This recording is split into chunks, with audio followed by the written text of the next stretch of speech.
Cũng muốn nó kể alu lâu sát buồn là một trăm em bây giờ cung à nỉ bây giờ cũng là bẹt đòn cái gì nằm đâu chưa được tổ luôn đúng không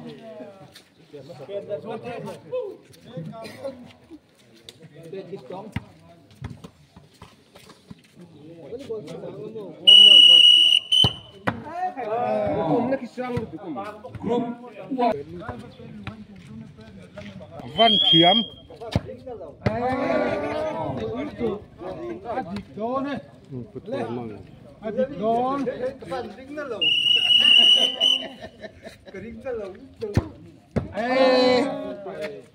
cắt tay em khả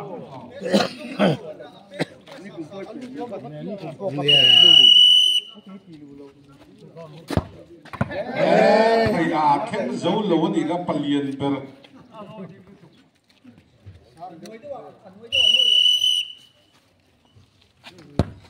anh nói được chua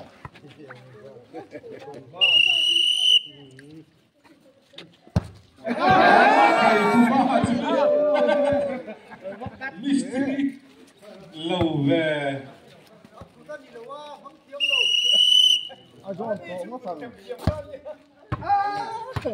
cắn tiểu lâu thế tôi có in vòng xiết thắc ăn lâu thì giọng lâu này thôi in vòng lâu xiết thế lâu thì giọng thì là ăn tiểu giọng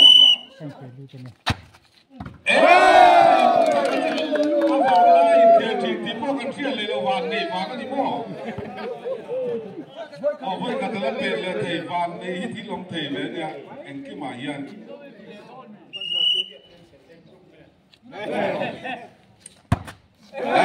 thầy cũng thằng khác group này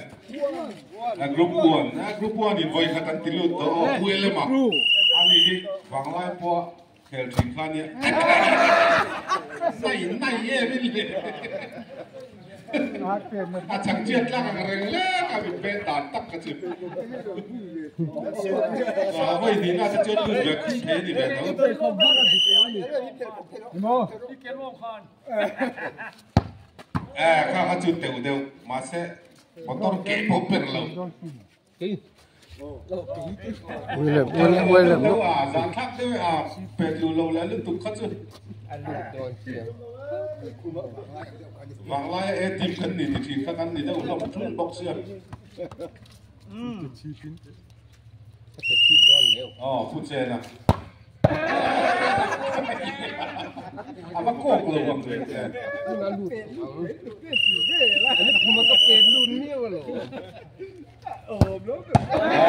này một tao kiểm tra một cái lão người biết cái gì à hắn ăn luôn tẩu đúng không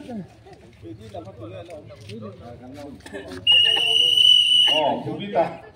anh đi từng lâu lum cái ui à về xin về anh đi thiệt mà bữa về sáng mới ăn tiền luôn hơi gì nữa thầy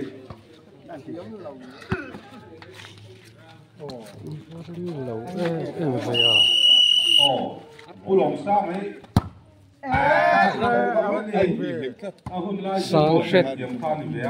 sáng sét sáng môi gần thịt thịt của họ mà sẽ từ hệ thân đi lâu mày ạ đi cái chứ bằng đâu bên căn về buôn rùa anh đi sụt cổ tiệm chính quan nhé sụt đi đâu đấy là trường giang mà đúng không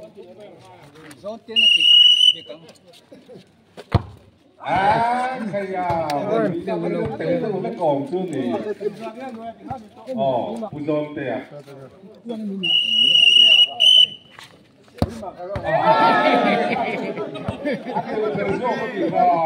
anh em xét tu pusang zon là bể tani vậy thì đây tu hùa là anh đi qua đi rồi nó thế để bằng lại chuyện ai sang xét tiếng lòng sẽ tặng ai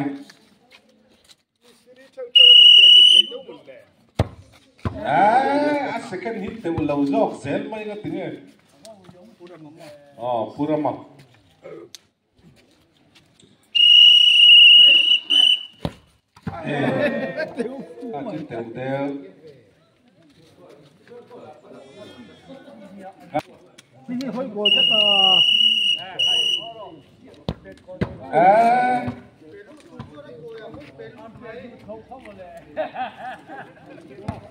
phút thăng là chụp tu là ông lâu lắc qua cho tiểu khóc mày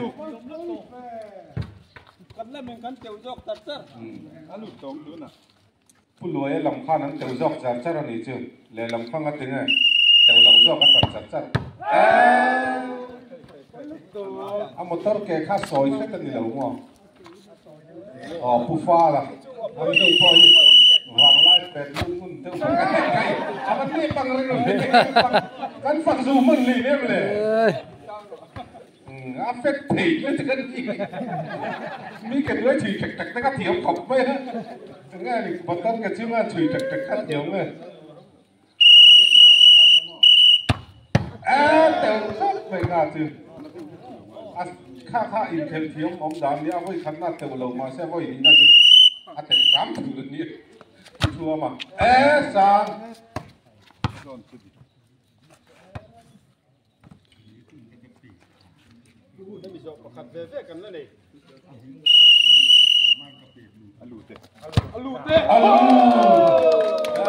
thầy lấy rô tất mày chua mà nó bẹt lượt tất này ui giò ra thì về đó nè như mày ăn riêng lắm mà có cái về banana lấy được cái này